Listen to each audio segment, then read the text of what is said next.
Je crois que le cosmos a sa façon de rééquilibrer les choses et ses lois, quand celles-ci viennent à être trop bouleversées.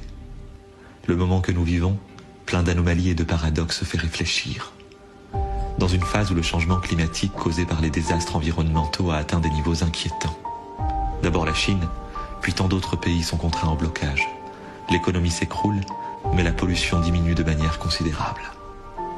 L'air s'améliore, on utilise un masque, mais on respire. Dans un moment historique où partout dans le monde se réactivent certaines idéologies et politiques discriminatoires, rappelant avec force un passé mesquin, un virus arrive qui nous fait expérimenter qu'en un instant, nous pouvons nous aussi devenir les discriminés, les ségrégés, ceux qu'on bloque aux frontières qui amènent les maladies. Même si nous n'y sommes pour rien, même si nous sommes blancs, occidentaux, et que nous voyageons en première classe.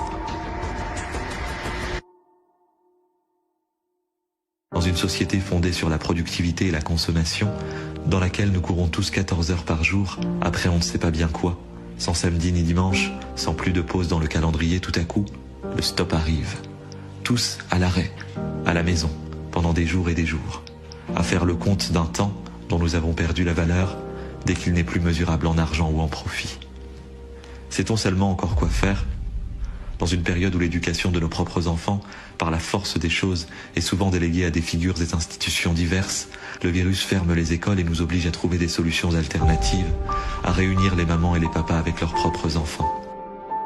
Il nous oblige à refaire une famille. Dans une dimension où les relations, la communication, la sociabilité se jouent essentiellement dans ce non-espace du virtuel des réseaux sociaux, nous donnant l'illusion de la proximité, le virus nous enlève la proximité, celle qui est bien réelle. Personne ne doit se toucher, pas de baiser, pas d'embrassade, de la distance, dans le froid du non-contact. Depuis quand avons-nous pris pour acquis ces gestes et leur signification ? Dans un climat social où penser à soi est devenu la règle, le virus nous envoie un message clair. La seule manière de nous en sortir, c'est la réciprocité. Le sens de l'appartenance, la communauté, se sentir faire partie de quelque chose de plus grand dont il faut prendre soin et qui peut prendre soin de nous.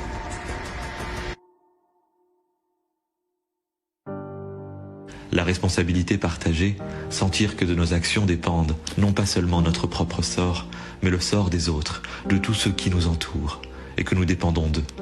Alors, si nous arrêtons la chasse aux sorcières, de nous demander à qui la faute et pourquoi tout ça est arrivé, pour nous interroger plutôt sur ce que nous pouvons apprendre, je crois que nous avons tous beaucoup de matière à réflexion et à agir. Parce qu'avec le cosmos et ses lois, de manière évidente, nous avons une dette excessive. Il nous le rappelle à prix fort, avec un virus.